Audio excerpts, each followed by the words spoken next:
বসন্তৰ মিঠা আবেলি এটাত জ্ঞানবৃক্ষৰ কঠিন ফল এটা শিলত আফলিয়াই ইভে আদমক খাবলৈ দিছিলে। যেই ফল আদমৰ জিভাত পৰিল, দেৱতাৰ চুবুৰীত হাহাকাৰ লাগিল।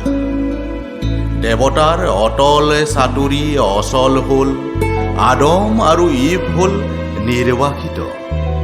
স্বাৰ্থপৰ অমৰ দেৱতা, দেৱতাই কি বুজে দেহাতীত প্ৰেমৰ মহিমা? দেৱত্বৰ পতন আৰু মানৱৰ উত্তৰণৰ কঠিন ক্ষণতে ইভে মৰতত কঠীয়া সিঁচিলে। শস্যৰ সতে প্ৰেম গজিল। স্বৰ্গচ্যুতা ইভৰ বুকুতো গজিল প্ৰেম আৰু কৰুণাৰ সেউজীয়া বীজ। দেৱতাৰ বলিৰ ব্যাস আৰু বাসনাৰ বিলাস মোহাৰি মনীষ হোৱাৰ হেঁপাহটো পোখা মেলি জোপোহা হ'ল। দেৱী হোৱাৰ বাসনা উৰাই আদমৰ প্ৰেমে ইভক মানৱী কৰিলে।